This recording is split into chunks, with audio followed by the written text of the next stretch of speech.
Golfi Real Estate Show is on the air for this week with Rob Golfi and Phil Golfi as we're talking about all of the issues facing people buying, selling, whatever the case may be. Now, we know that interest rates have been going up and mortgage rates may be a little bit more, and coming up with a down payment is tougher. But now that governments are changing regulations and the mortgages are being tested a little bit more stringently, sometimes just asking mom and dad for the extra money for the down payment isn't enough.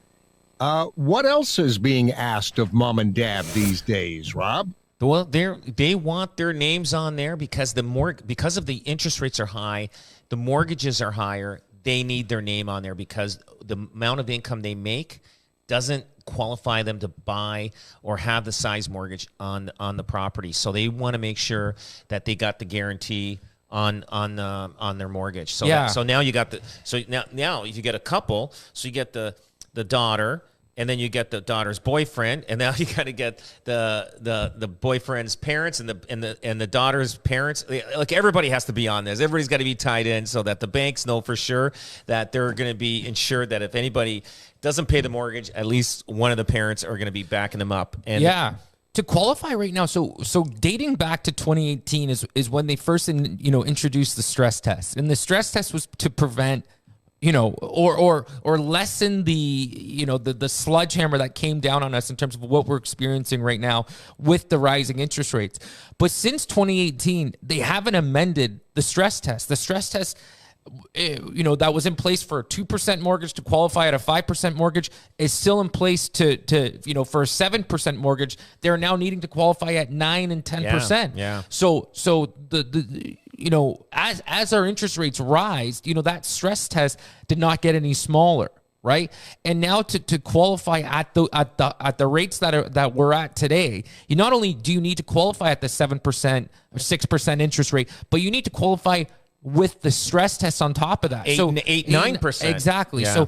So today the incomes and the gross debt service ratios that mortgage brokers and mortgage agents and qualified people are not adding up. And it's so difficult for first-time home buyers to get approved in today's market right now that they will need the income help of a parent, whether it's being a co-signer or a guarantor or something along those lines, to be added to the mortgage, to be able to use their income to support the mortgage amount, or else they're not going to be able to get into the market. So Which is all well and good, right? And unless something goes wrong. That's right.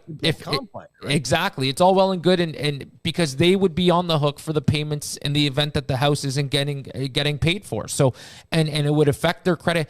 But what this also affects, and what people need to realize, is if you're a parent and you're going on as a co-signer or you're going onto the mortgage as a purchaser, this might affect you in terms of your next purchase. For example, if you're looking to buy another house on your own in 3-4 years, and you show up to the bank and you need to change your mortgage, well, you're going to have this mortgage on your credit as well. So it might affect you from buying another car. It might affect you from getting a new mortgage or getting a line of credit because you're technically on the hook for this other mortgage. So we've seen that for where sure. a parent will co-sign, and then they want to buy a cottage, they can't because they've co-signed on something else. So parents out there, you've got to be careful. You're going to co-sign. You better make sure you've got more equity and more credit that you can handle just in case you want to buy maybe that RV or buy whatever you want to buy. Right. You got to be very careful on what you co-sign.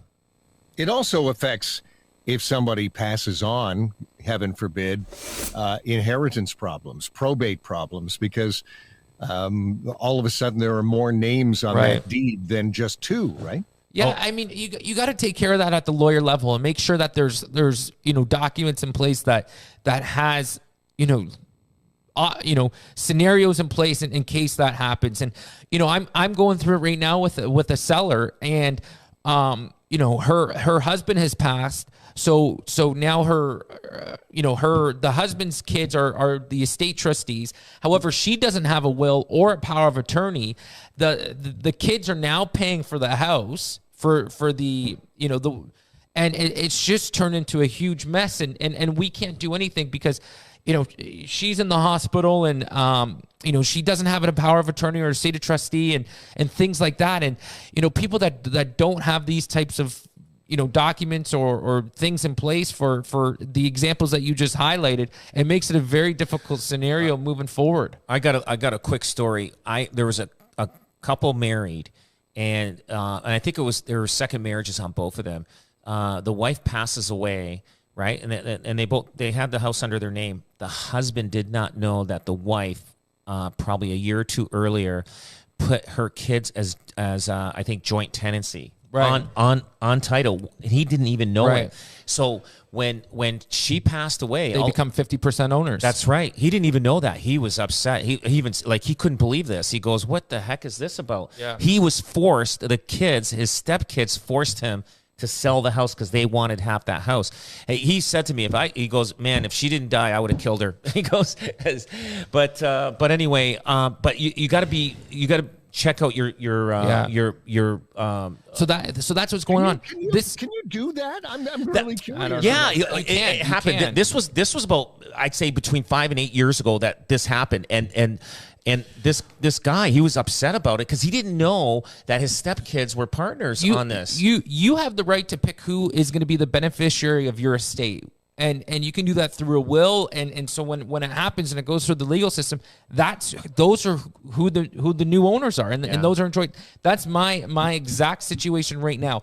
It's stepkids who are now in joint tenancy with this other lady who's in the hospital with dementia, but doesn't have a power of attorney or an estate trustee. And I said to them, I'm like, you guys cannot do anything with this house without her permission. And unfortunately, she's not capable to trade in real estate and make these decisions. And so we're at a standstill. We're trying to go through the court system to assign a power of attorney, but it's how long that takes. It's going to take months. So it's unfortunate because she's in the hospital, and now the stepkids are there's still a small mortgage on the property. They're paying the bills. They're paying and the it's mortgage. coming out of they're paying the bills, and so it's just. They're super disappointed, and it's a tough situation to work through. So, you want to make sure that you have these joint tenancies and these type of situations in place and agreements in place especially when you're entering in terms of co-signing or going on a mortgage with someone of that nature. I want to bring up a story that was in the Star this week. If you're in Toronto, trying to find a home that you can afford is downright impossible in some cases. So people are doing what they can to get the homes that they want and putting big deposits down on some new builds, for instance.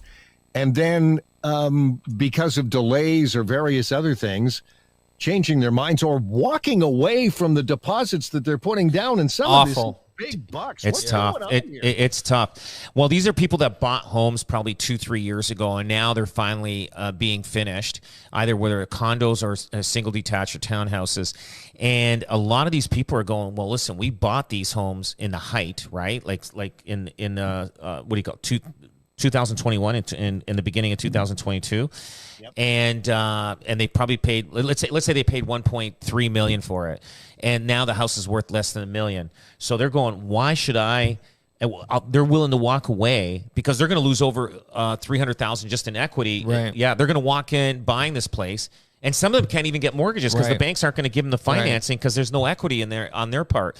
So they're walking away from it. But I know some builders, the smart ones, they're paying down their mortgage. So let's say they're saying, hey, listen, we know interest rates are at 6% if you lock in. I will pay 2% down on your mortgage for 3 years if you close on this deal, because the builders do not want these houses to sell for $300,000 less, because then everybody else is going to walk away, or he'll have a hard time selling them. Yeah, so I mean, it's important for him to keep those buyers committed to that. Exactly. To that. But buyers are saying, I can't do it. I can't do it. So it's so funny because we saw this happen last year when the market changed, right? When people were going in firm, they were going out over asking, and then all of a sudden the appraisal came through and it was $100,000, $200,000, and $300,000 less, and then they would walk away from, there were situations where people couldn't close and they would have to walk away from their deposit, and then the seller would have to resell.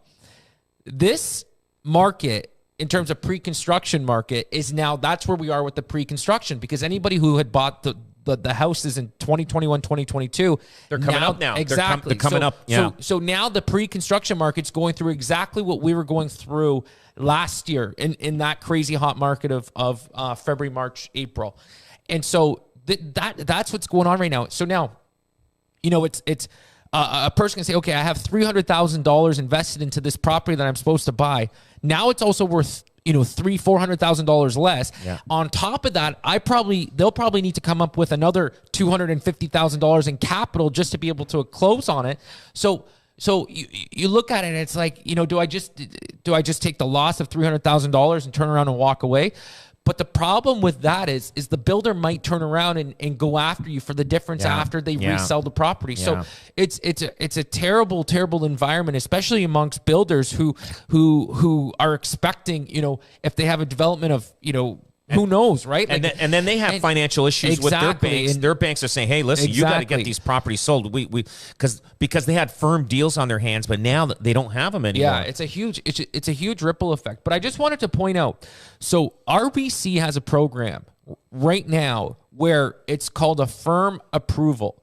So say if you go buy a condo, whether it's a pre-construction condo, a pre-construction home today, you can bring it to RBC and you can lock and when I say today, maybe the house isn't going to be built for another 2 to 3 to 4 years.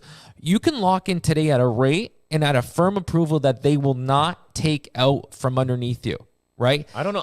There's got to be a time frame. No, you looked it up, eh? Yeah. And they call it, it's a financial commitment that you can count on from RBC that they will approve you at today's rates and today's environment based on your financial situation. And if you get that firm approval, they will not renege on it. They will not renegotiate on it.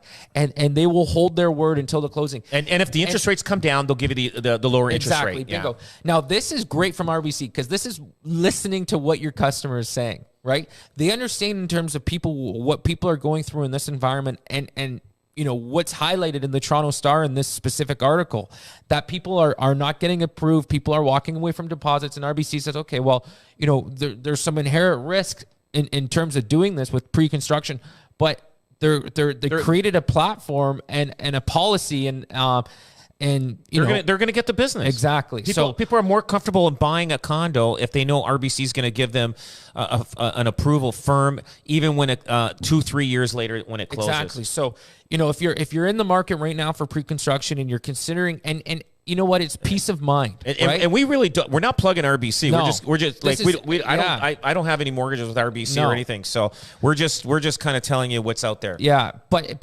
it's peace of mind because you all of a sudden you buy this pre-construction and guess what? 2 years, 3 years goes by quick, right? Like you buy something, it's 2-3 years away. Next thing you know, you're 4 or 5 months away, and now you start scrambling, trying to look for a mortgage, trying to look for an approval. But even if you have this firm approval in place, it doesn't stop you from still going to shop around for other different mortgages and approvals.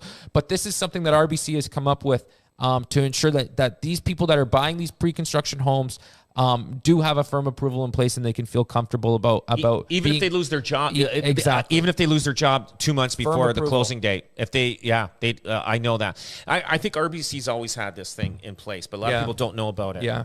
Rob, I know you've got a story about real estate this week that may make a few people think. Yes. So, every week we go through different challenges and different things that happen in real estate, just like anybody else's life out there. There's always something going on.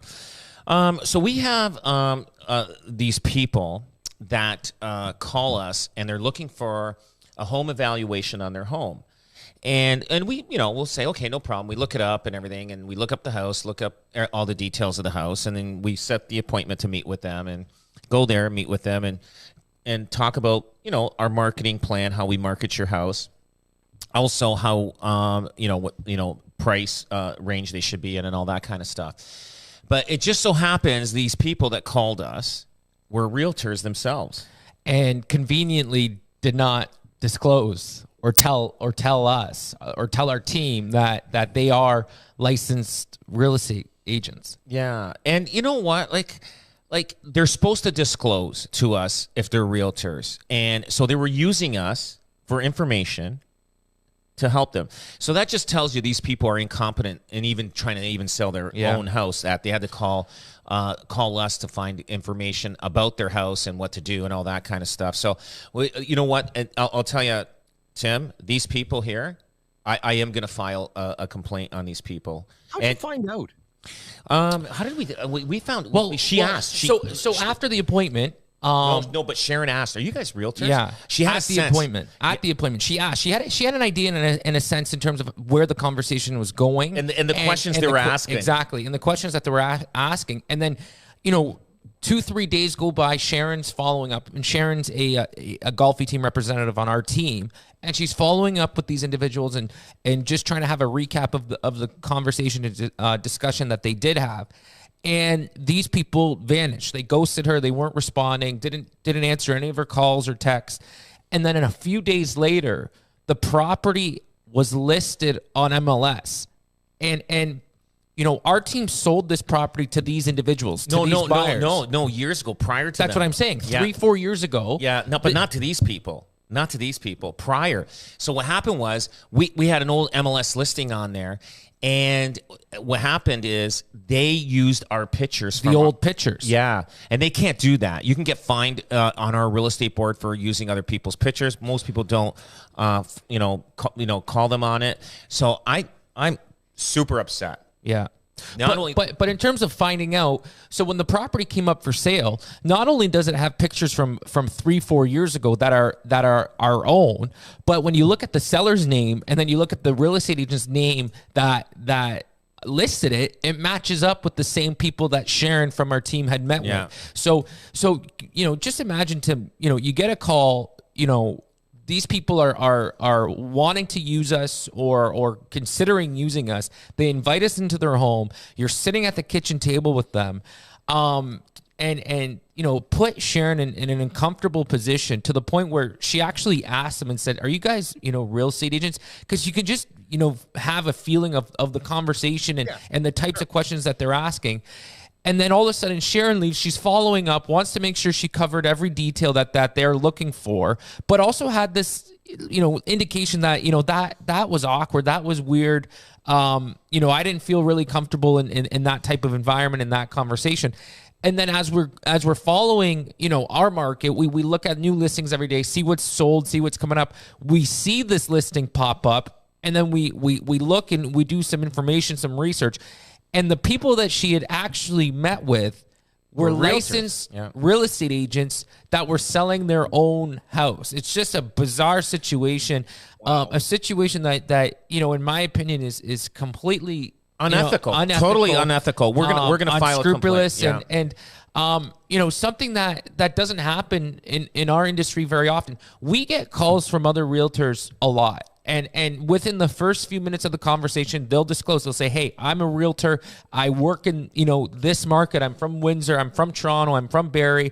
I'm looking to sell my investment property, or I'm looking to sell my a person that's close to me's property. I want to use your help." And usually that's how that conversation goes. So in the past, it's we've sold other realtors who are not from our local market before, but these people had no intention of using us, and they just didn't even it was it's just so many weird unscrupulous, unethical in terms of the entire situation and what happened.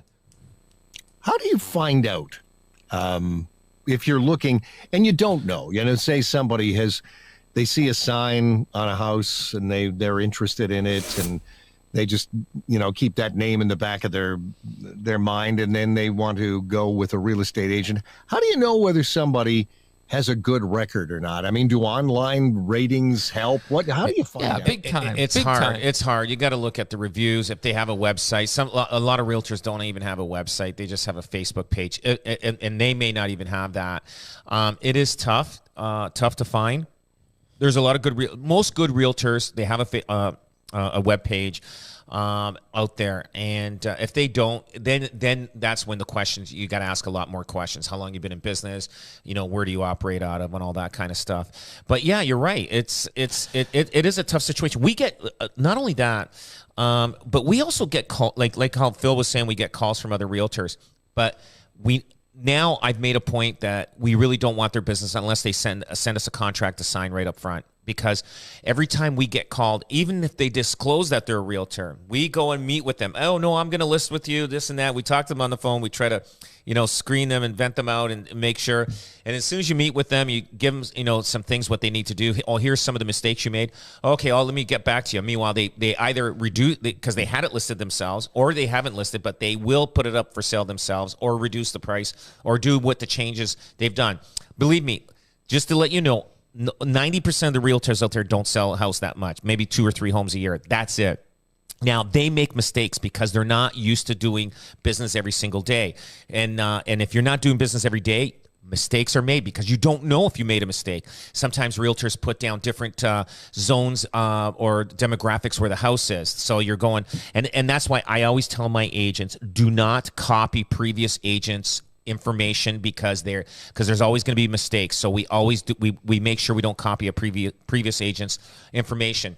But what happens is they will get our information and then list it themselves. So the last one that happened with me, well, this one was Sharon, but the last one that happened with me was an agent from Brampton called me up. He has a place in Fort Erie. And I said, hey, listen, I go, listen, I'm meeting you. You're signing a contract because you're obviously couldn't sell. You're calling me, and you know all about me. Like, it's not like I have to tell you about my reputation and all that kind of stuff. So I basically said, "Are you ready to sign a contract?" Now he had his son with him on the phone. This is another realtor. This is another realtor. He had his son on the phone with him, and the son, was more, I guess, compassionate. And he told the father, "Say, hey, listen." Okay, we know he knew I wanted a contract signed. I'm not going to waste my time driving and meeting this guy and then giving my information, and then he's going to end up listing it. So the son said, okay, no, we understand that. And anyway, the father still wanted to meet with me. He met with me at the office. We ended up listing it and I gave him some information. I said, listen, if you're out here to, squeeze information and just go on your own, I said, you picked the wrong guy to do that.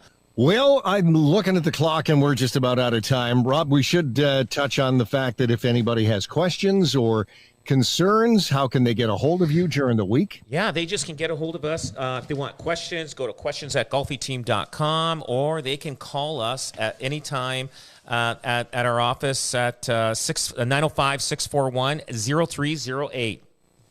And, of course, you can listen to this show every week right here, or you can go to iTunes or Spotify and just search Golfi Real Estate Show and listen to the episodes of weeks gone by. Gentlemen, thanks. We'll take a pause and be back at this next week. Thank you. Thank you.